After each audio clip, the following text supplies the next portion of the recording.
Hola, ¿cómo están, my compañeros? I want to bring you some good news that you might not have known. Did you know that from 2016 until late 2019 that the print order for cash had decreased? We were able to decrease the amount of money we were needing to print to replace. Therefore, we're bringing value to our currency. What happened at the end of 2019, though? This is the Federal Reserve print order for 2019.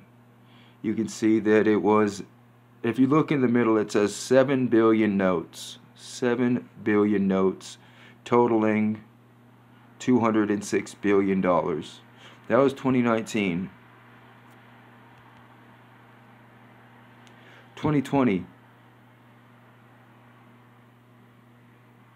we were going to be able to print 5.2 billion notes. It was going to be a decrease, 5.2 billion notes, for a total of $146.4 billion.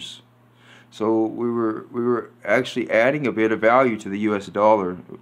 But then if you notice at the bottom it says additional information regarding this, where it says on April 16th, 2020, the board approved a revision to fiscal year 2020 order. Additional information regarding this revision may be found here. You'll be able to see it here in the graph. They did increase the order. It was still a bit less than the year prior, but it was a signal. It was a signal. The Federal Reserve is starting to print. So the print order for 2021 is unlimited. Joe Biden's very first year in office, the Federal Reserve all of a sudden has unlimited printing capabilities. They happen to say, the Board of Governors, the board, as the issuing authority for Federal Reserve notes. The issuing authority for U.S. currency is the U.S. Treasury Department. I'm pretty sure that's according to the Constitution, so look how that's written. The Board of Governors, the board, oh well. Okay, as the issuing authority for Federal Reserve notes, approved and submitted its fiscal year 2021 order to the U.S. Treasury Department. The fiscal year 2021 print order is heavily influenced by the COVID-19 pandemic, as the Federal Reserve has experienced unprecedented demand for currency.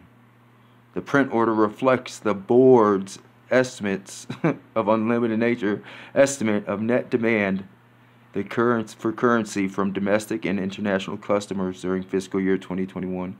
So apparently the Board of Governors, the board has opened up the tap. They're starting to print money. And I want to bring this to people's attention because this is it. We are starting to stoke the fires of the Federal Reserve with bricks and bricks of money. We have reached the period where people are running around in the street holding bricks of money, but it's on computers now. It's all digital. It's digitized now, so we can't recognize the atrocity around us. They just opened up the tap, unlimited. It says it right here. The print order reflects the board's estimate of net demand for currency from domestic and international customers. Above that, it says the fiscal year 2021 print order is heavily influenced by the COVID-19 pandemic, as the Federal Reserve has experienced unprecedented demand for currency. It's absolutely, what it is, it's shifting to hyperinflation. It goes on to say, unlike in past years, when the major driver of the print order was a replacement of unfit notes shredded at reserve banks. So that's what was happening the years prior. We were getting less and less return. We were having to replace less and less money. We were bringing value to the economy. It says that's usually what they do to the major driver of the order is notes shredded at the Federal Reserve as an increase in net payment drive for the 2021 order. To better address possible shifts in note demand and note production due to the pandemic, the fiscal year 2021 print order is summarized below as a range by denomination. That's going to be right here. This is the print order of this year. the fiscal year 2021 print order of 7.6 to 9.6 billion notes. So the most notes is an increase of 1.7 to 3.8 billion notes, or 30.6 to 65.9% from the final fiscal year 2020 order. You see how it's very unspecific. It's almost like they have two print orders for 2020, and then 2020 was the watershed moment. It absolutely was the moment that our currency entered a new stage. This is the test. You'll see the graphics. This is the test. This moment that we are in is a test. It's a test of whether or not they can digitize the system and just keep adding digital zeros to the system. We won't ever have currency in our hands. Everything will be digitized. We will buy $1,000 sodas, $2,000 meals, but it'll all be digitized. You see, it's all digitized. That's what they're going to try to do, digitize our life. So you can see from 2016, or at the end of 2016, 2017, 2018, keeping the economy going, 2019, 2020, you see that decrease. That's adding value. And they just, in 2021, they've turned on the tap. And what does that say for the value of currency in circulation? The value of the currency in terms of the volume of value. It's volume of value, it's not true value. The volume of value has increased drastically. It's interesting. The value of the currency increased from 2016, 2018, 2019, but the replacement, they didn't have to replace as much. That shows that true value was added. True wealth was added, in my opinion. That's real value was added. And now we have $1 trillion stimulus where we're going to start stoking the fires of the Federal Reserve.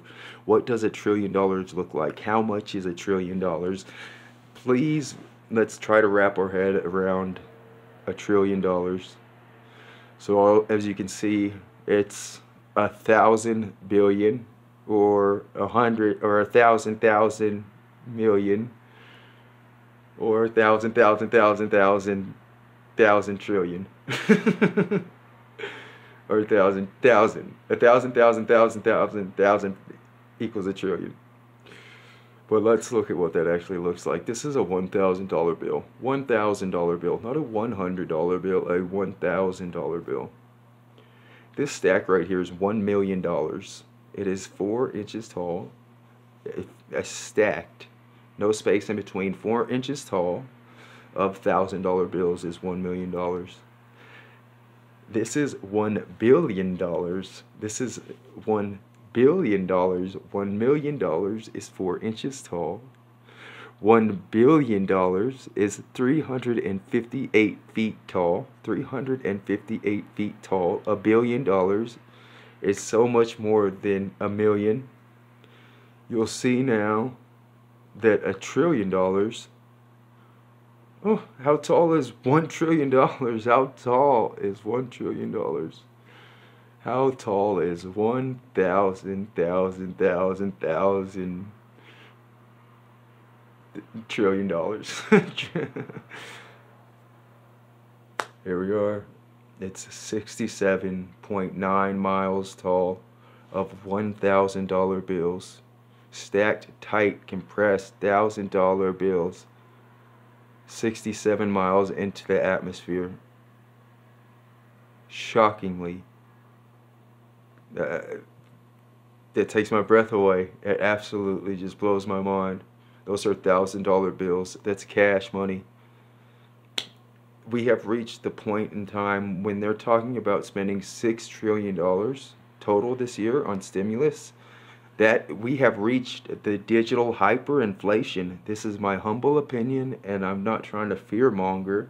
I just want to point out that I really do feel as if this time right now is that time that I've seen in my history books of hyperinflation.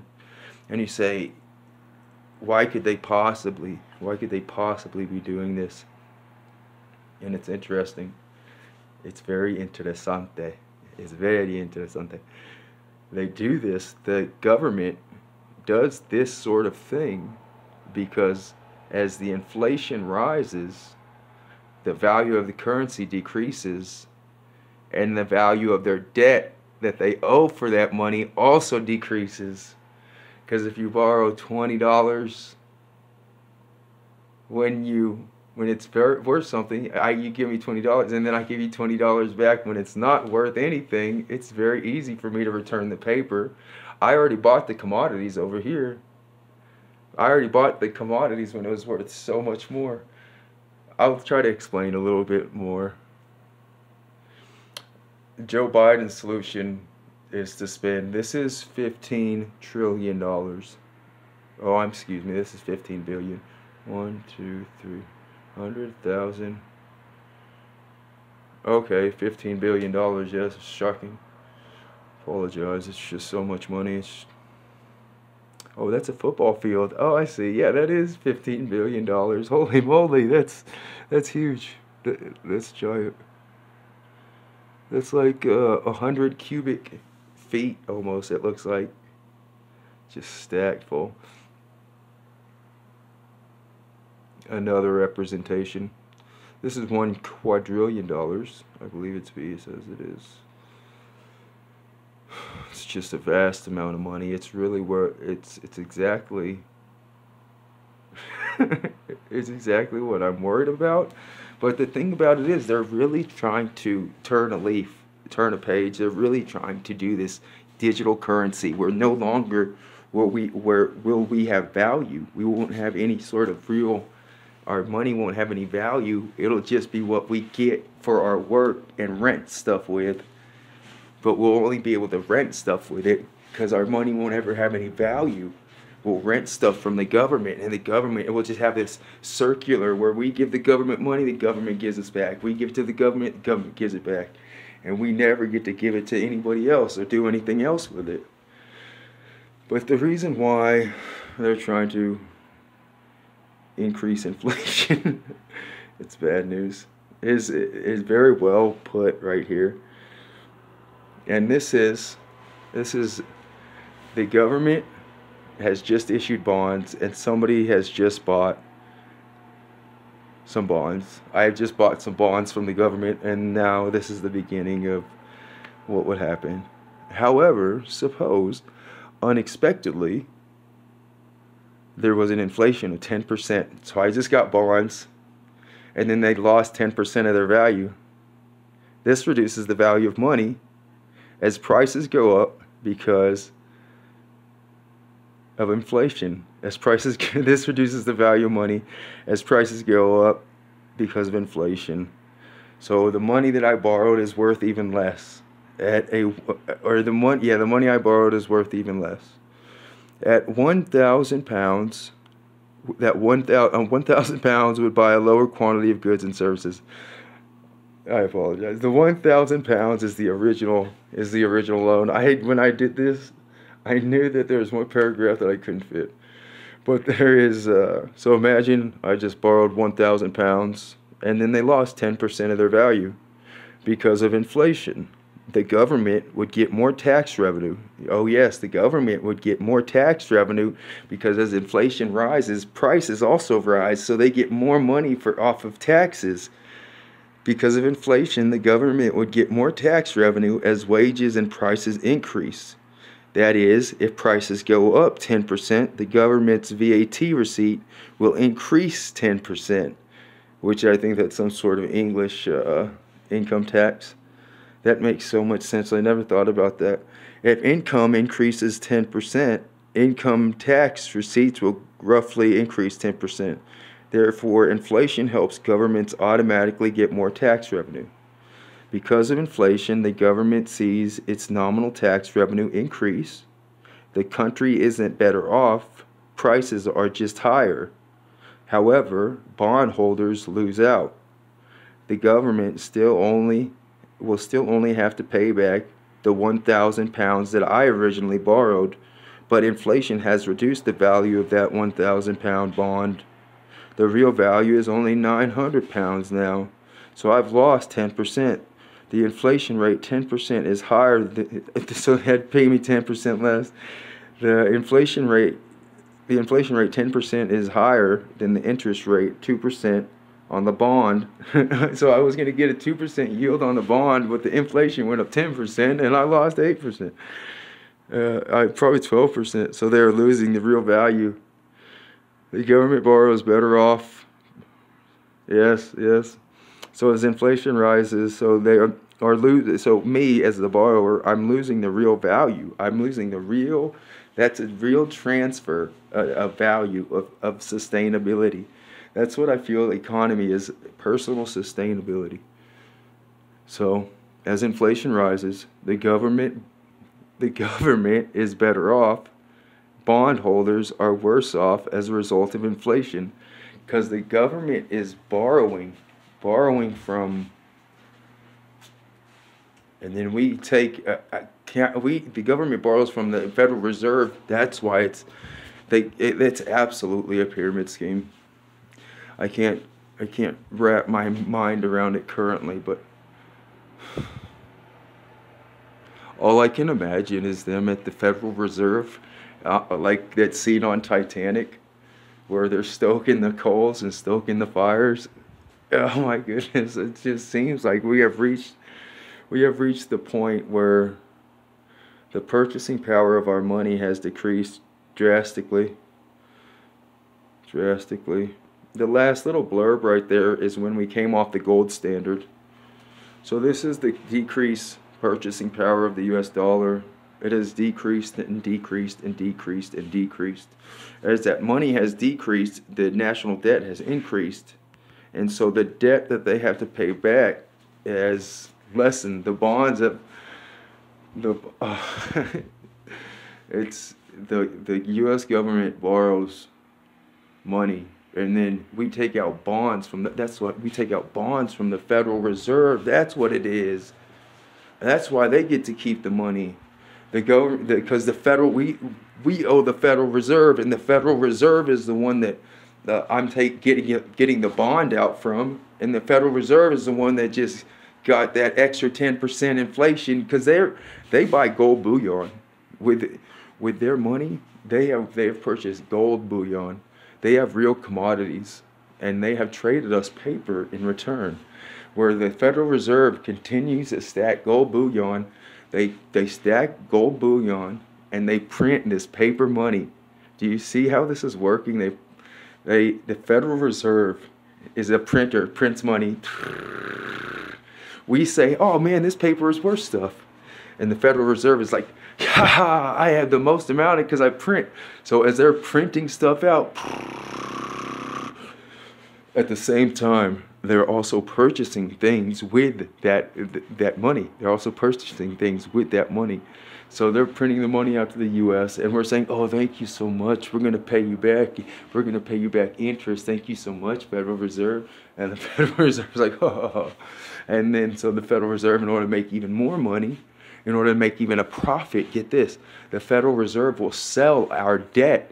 The Federal Reserve will sell our kindness, our debt, to people around the world. And then they apparently print out more money to pay them back. Do you get it? They buy debt. Oh my goodness, that's such a scam. That's such a scam. Because they buy the debt, but the debt is just the paper money in the beginning. The debt is just paper money. So they just got to print out more paper. The reason we give so much money globally to other countries, and it's like, oh my goodness, we gave them $1 billion. Oh my, well, soon enough, it's going to be giving them trillions of dollars. We have to do that in order for the scam to keep going. There has to be more and more paper. More and more paper.